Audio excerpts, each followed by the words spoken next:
ध्यान से सुनो, सब लोग हम लोग जो है डीसी मोटर को पढ़े होंगे, है ना। डीसी मोटर के बारे में तो बताने की जरूरत नहीं है, क्योंकि मोटर हम लोग जानते हैं कि हमारा जो है इलेक्ट्रिकल एनर्जी से मैकेनिकल एनर्जी में कन्वर्ट करता है, जानते ही है ना, इतना दिन से हम लोग पढ़ रहे हैं, देख रहे हैं, ठीक है।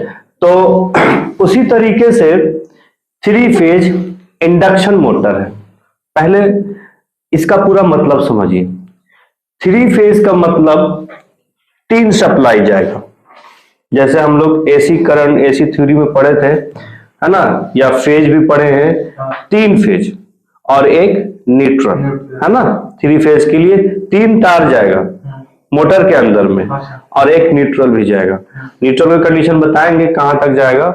स्टेट इसका स्टार्टर अलग होता है, चालू करने वाला। हम लोग मोटर में अलग स्टार्टर पढ़े हैं, जबकि इसका स्टार्टर क्या होगा, डी वाले। वो सब तो बात की बात है। फिलहाल पहले हम लोग ये समझते हैं कि 3 फेज इंडक्शन मोटर होता क्या है, और इससे पहले हम लोग जो मोटर पढ़े हैं उस मोटर में और इस मोटर में क्या अलग रहेगा, नया चीज क्या मिलेगा, है ना। चलिए, तो ये देखना है कि पहले मीनिंग समझिए। 3 फेज का मतलब समझ गए, 3 फेज वाला। बार बार हम याद रखिएगा दोस्त, ये 3 फेज को हम 3 फेज पूरा नहीं लिखेंगे, हम 3 लिख देंगे और 5 लिख देंगे। इससे ये समझ जाइएगा कि सर जो है 3 फेज की बात कर रहा है, सर जो है 3 फेज की बात कर रहा है। हो सकता है क्वेश्चन में भी आपको ऐसा ही मिलेगा ही, क्वेश्चन में भी क्या मिलेगा, ऐसा ही मिलेगा। अब हम लोग देखते हैं इंडक्शन, जिसको हिंदी में बोलते हैं प्रेरण, ठीक है। इंडक्शन काफी फेमस वर्ड है, और ये माइकल फैराडे का दिया हुआ है। कहेंगे सर हर बार आप माइकल फैराडे को ही लेकर आ जाते हैं, क्या करें, मजबूरी है। माइकल फैराडे हर जगह जितने भी मतलब विद्युत धारा से चलने वाला या विद्युत धारा देने वाला मशीन होता है, जो हम लोगों को इलेक्ट्रीशियन में पढ़ना है, वो सब जो है माइकल फैराडे से ही लगाव रखा है। माइकल फैराडे का ही समझिए कि दिया हुआ है, उसी से बना है।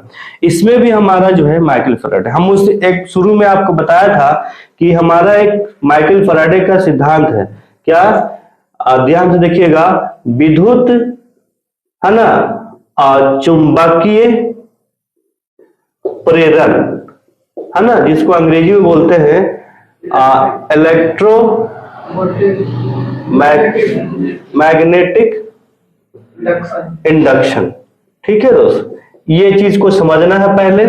इसी पर हमारा जो है डीसी मोटर और एसी मोटर दोनों काम करता है, ठीक है। तो इसीलिए हमारा जो है, जब भी हम एसी सप्लाई देते हैं तो ये जो है इंडक्शन पर वर्क करता है, इंडक्शन पे काम करता है।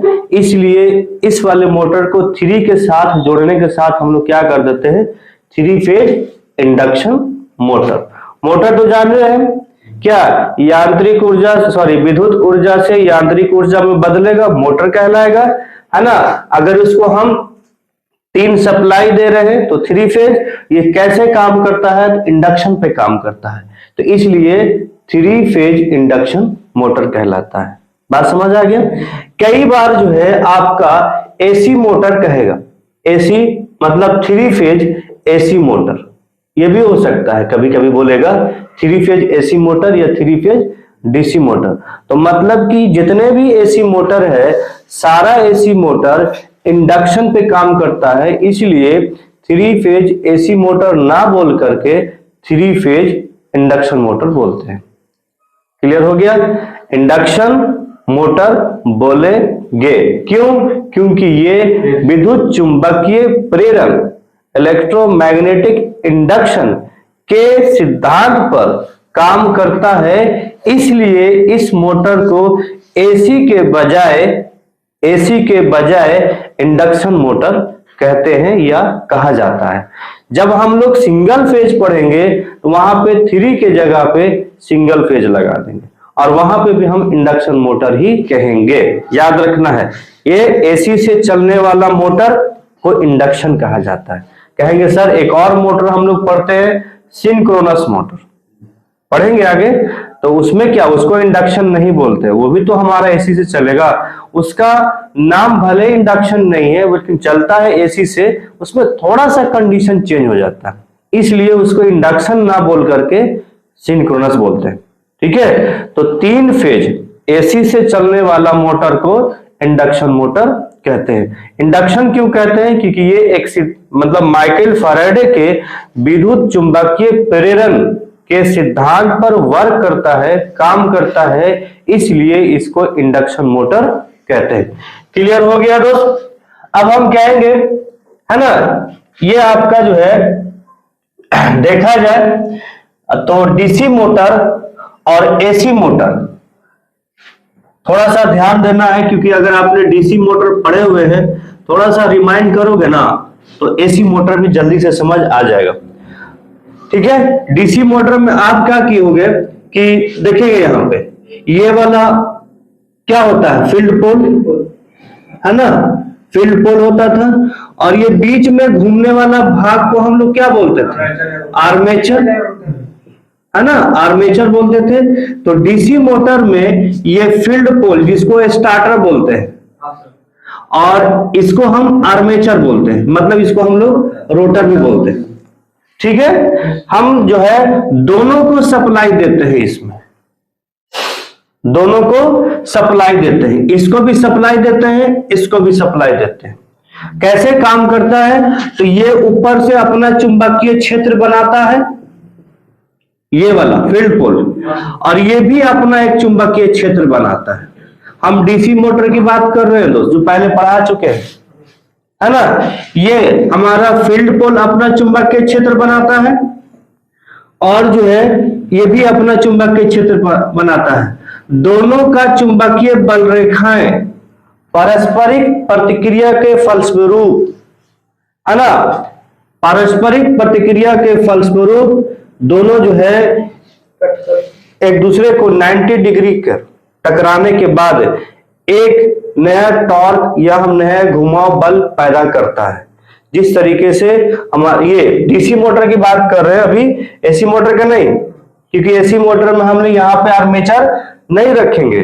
ठीक है, डीसी मोटर में क्या होता है कि इसका भी, ठीक है, चुंबकीय क्षेत्र है और ये भी अपना चुंबकीय क्षेत्र बना रहा है। दोनों का चुंबकीय क्षेत्र एक दूसरे का 90 डिग्री पर है, तो टकराने के बाद क्या होगा, क्योंकि ये घूमने वाला भाग में है, मतलब ये बेरिंग पर स्थिर है और ये स्थिर भाग है, इसलिए इसमें क्या होता है, ये घूमने स्टार्ट कर देता है दोनों टकराने के बाद, जिसको हम लोग कहते हैं कि दोनों का चुंबकीय बल रेखाएं पारस्परिक प्रतिक्रिया के फलस्वरूप, है ना, हमारा जो है रोटर घूमने वाला भाग एक घुमाव बल पैदा करता है, जिससे वो क्या होने लगता है, घूमने लगता है।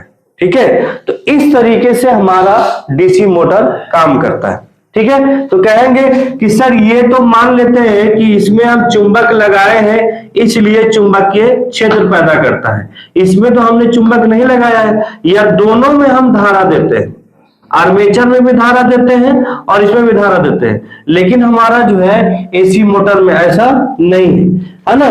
देखिए डीसी मोटर में हम लोग जो है रोटर के जगह पे आर्मेचर यूज करते थे। आर्मेचर का मतलब ये होता है कि हम सिलिकॉन स्टील का पत्तीनुमा एक बेलनाकार कहिए या सिलेंड्रिकल कहिए, इसमें हम बाइंडिंग करते थे, किसमें, रोटर में, घूमने वाला भाग में। और जो स्टेटर होता है, स्टेटर में भी हम लोग क्या करते थे, बाइंडिंग करते थे डीसी मोटर के लिए, लेकिन हमारा जो है एसी मोटर में ऐसा नहीं होगा। देखिए एसी मोटर कैसे बनेगा, ये हमारा बॉडी में बाइंडिंग करेंगे, लेकिन जो घूमने वाला भाग होगा, ये जो घूमने वाला भाग होगा जिसको हम लोग रोटर बोलेंगे, उसमें भी बोलते थे, जिसको हम लोग रोटर बोलेंगे, ये रोटर में बाइंडिंग नहीं करना है।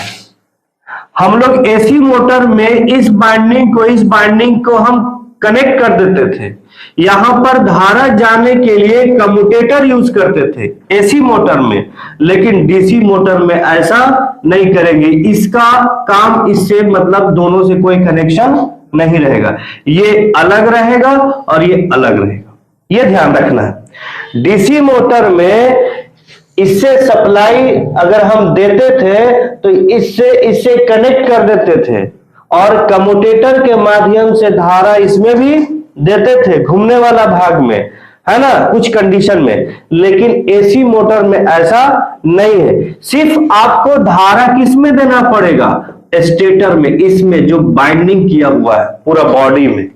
रोटर में धारा देने की जरूरत नहीं होगा। यहां पर ये सिर्फ रहेगा सॉलिड, समझिए सॉलिड रहेगा, जिसको हम लोग जो है स्क्वायरल केज रोटर बोला जाता है। इसको बारे में हम पढ़ाएंगे, बहुत ज्यादा इंपॉर्टेंट है। ये स्क्वायरल केज रोटर सिर्फ एसी मोटर में प्रयोग करेंगे, चाहे वो 3 फेज हो या सिंगल फेज। सिंगल फेज में ना के बराबर यूज करते हैं, लेकिन 3 फेज में यूज करते हैं। ठीक है, तो अगर हम समझते हैं, इंट्रोडक्शन में यही हुआ, अगर हम समझते हैं कि सर ये जो है एसी मोटर किस सिद्धांत पे काम करता है, किस प्रिंसिपल पे काम करता है। अगर हाँ हमसे कोई पूछे कि हमारा जो है एसी मोटर कैसे काम करता है, तो आप सबसे पहले कहोगे कि जैसे हमारा डीसी मोटर काम करता है उसी तरीके से एसी मोटर भी काम करता है। बस डीसी मोटर में ऊपर वाला भाग में और घूमने वाला भाग में दोनों में सप्लाई देते हैं, लेकिन एसी मोटर में सिर्फ स्टेटर में सप्लाई देते हैं, रोटर में सप्लाई नहीं देते। डीसी मोटर में दोनों जगह बाइंडिंग करते हैं, रोटर में भी बाइंडिंग करते हैं, स्टार्टर में भी बाइंडिंग करते हैं, लेकिन एसी मोटर में घूमने वाला भाग को बाइंडिंग नहीं करते हैं। वो सॉलिड लोहा का मतलब स्क्वायरल जाली नुमा बताएंगे, है ना, स्क्वायरल की उसमें बाइंडिंग नहीं करते हैं। ये ध्यान में रखना है। एसी मोटर में घूमने वाला भाग में भी और स्थिर भाग में भी दोनों में बाइंडिंग करते हैं, लेकिन इसमें हम सिर्फ ऊपर में बाइंडिंग करते हैं, घूमने वाला भाग में नहीं करते, है ना। हालांकि दोनों जो है माइकल फैराडे के विद्युत चुंबकीय प्रेरण के सिद्धांत पे काम करता है। अगर आपसे कोई पूछे कि बताओ इसका किस सिद्धांत पे काम करता है, तो बोलिएगा माइकल फैराडे का एक सिद्धांत दिया हुआ है, विद्युत चुंबकीय प्रेरण। उसी के सिद्धांत पर डीसी मोटर भी काम करता है, एसी मोटर भी काम करता है। ये ध्यान में रखना है। अगर आपसे पूछा जाए कि हमें ये एक्सप्लेन करो कि कैसे काम करता है, मान तो लिया है कि डीसी मोटर हमारा जो है, सॉरी, ये विद्युत चुंबकीय माइकल फैराडे के इस सिद्धांत पे काम कर रहा है, तो कैसे काम करता है। तो देखिए फिर से हम थोड़ा बताते हैं। ये दोस्त मान लीजिए कि आपका ये मोटर है, हमने यहां पे सप्लाई देंगे एसी, है ना, या अगर हम सिर्फ याद रखिएगा ऐसे बना दिया, एसी का सिंबल है, प्लस माइनस देते हैं तो दोनों कंडीशन में आ जाता है। अगर ऐसे दिया तो नहीं, तो अगर हम लिख दिया ऐसे, एसी हो गया, लेकिन ये 3 फेज हो गया। ठीक है, तो हमारा इसके बॉडी में क्या होता है, बाइंडिंग किया होता है, चारों तरफ से किया हुआ है। बीच में जो है एक रोटर है, क्या है, रोटर है। क्लियर, हाँ ध्यान से देखना है। और ये कैसा रोटर है, स्क्वायरल केज है, जालूनुमा होता है। इसमें भी हमारा सिलिकॉन स्टील का पत्ती से भरा होता है, सॉलिड देखने में लगता है ना। जैसे ही हम सप्लाई देते हैं इसमें, हाँ रोटर में, तो ये हमारा अपना चुंबकीय क्षेत्र स्थापित कर देता है, क्योंकि मोटर है ना। मोटर क्या देंगे, विद्युत ऊर्जा देंगे। अब विद्युत ऊर्जा देंगे तो क्या होगा, वो घूमने लगेगा। ठीक है, ये हमारे इसके अंदर में जो जाली नुमा है, ये हमारा जब इसमें से इसमें क्रॉस करेगा चुंबकीय बल रेखाएं, तो इसमें भी हमारा ईएमएफ पैदा होना शुरू हो जाएगा। ठीक है, हाँ, और ये क्या करेगा, ये भी अपना चुंबकीय क्षेत्र स्थापित कर देगा। इस तरीके से उसको बनाएंगे, और ये इसका चुंबकीय बल रेखा, इसका भी चुंबकीय बल रेखा है, पारस्परिक कट करेगा, मतलब दोनों धक्का देगा ऐसे। तो धक्का देगा तो ये तो स्टेबल है, स्टेटर है तो, लेकिन ये तो घूमने वाला भाग है, तो घूमने वाला भाग है तो क्या हो जाएगा, रोटेट कर जाएगा, है ना। तो हम कहेंगे कि जब, या हो सकता है कि हम लोग जो है इसमें बाइंडिंग ना करके इसमें करेंगे, ऐसा हो सकता है, धारा देंगे स्लिप रिंग के माध्यम से। तो जब हम लोग धारा देंगे, ठीक है, धारा देंगे तो वो चुंबकीय बल रेखाएं बनाएगा, और चुंबकीय बल रेखाएं बनाने के बाद वो दोनों का मैग्नेटिक फील्ड एक दूसरे से टकराएगा, जिससे क्या होगा, एक घुमाव बल क्रिएट होगा। ठीक है, तो आपसे जब पूछा गया कोई तो बोलेंगे कि जिस तरीके से डीसी मोटर काम करता है उसी तरीके से हमारा एसी मोटर भी काम करता है। चुंबकीय बल रेखाओं के ये माइकल फैराडे के विद्युत चुंबकीय बल रेखा, जब किसी धारावाही चालक में जब धारा दी जाती है तो चुंबकीय धारावाही चालक एक अपना चुंबकीय बल रेखाएं पैदा करता है, और वो चुंबकीय बल रेखाएं क्या होता है, एक दूसरे को पारस्परिक कट करता है, जिससे घुमाव बल या टॉर्क पैदा होता है। ये इसका सिद्धांत है। क्लियर। अब हम डीसी मोटर और एसी मोटर में अंतर देखते हैं। डीसी और एसी मोटर का अंतर, डिफरेंस बिटवीन डीसी मोटर और एसी मोटर, ध्यान से देखना है ना।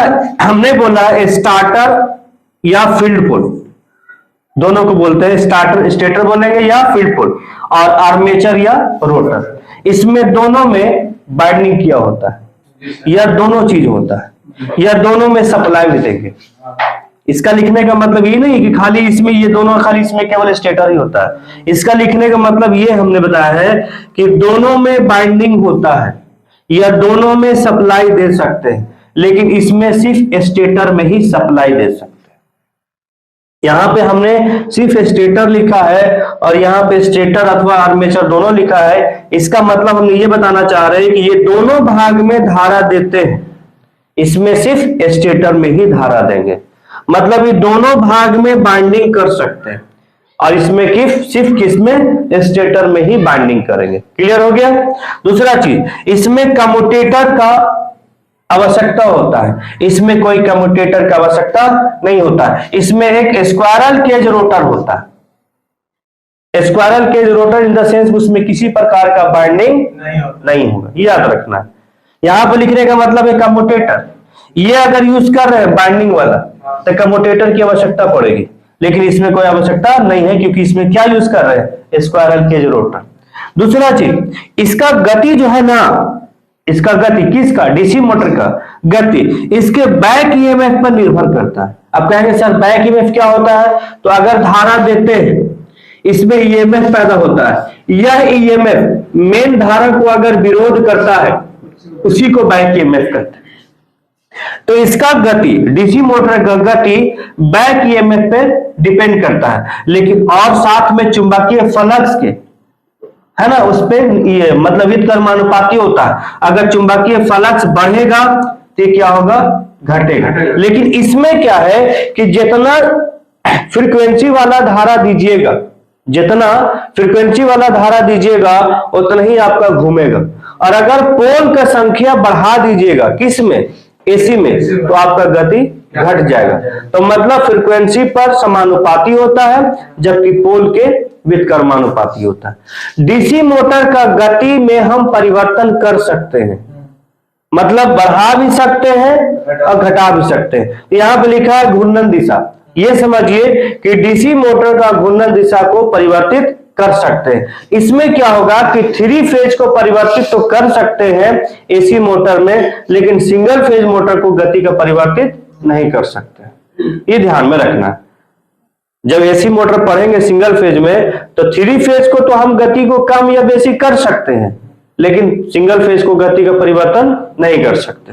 साथ में हमने लिखा है कि अगर दोनों का ताकत सेम हो, अगर दोनों का ताकत सेम हो, शक्ति अगर सेम हो, ठीक है, तो आकार में बड़ा कौन होगा, तो याद रखना है डीसी मोटर ज्यादा बड़ा होता है ना, और एसी मोटर क्या होता है, छोटा होता है। कोई भी एग्जांपल आप जो है वॉशिंग मशीन में देखिए, जितना वॉशिंग मशीन की मोटर में ताकत होता है ना, अगर वही डीसी लगाइएगा ना तो इतना बड़ा ले लेगा। अब उसमें क्या होता है, इतना ही बड़ा मोटर से काम चल जाता है, क्योंकि इसका बाइंडिंग मतलब देखा जाए तो ज्यादा होता है किसका, एसी मोटर का बाइंडिंग जो लपेटेंगे ना वो करेगा, उसको डिजाइन से बाइंडिंग करेंगे, उसको रूल से करेंगे, ऐसा नहीं कि जैसे मनमाया लपेट दिया। ठीक है, तो ध्यान रखना है, बहुत सारा फर्क है। पहले तो ये क्लियर आपको करना है कि एसी मोटर और डीसी मोटर में अंतर क्या है।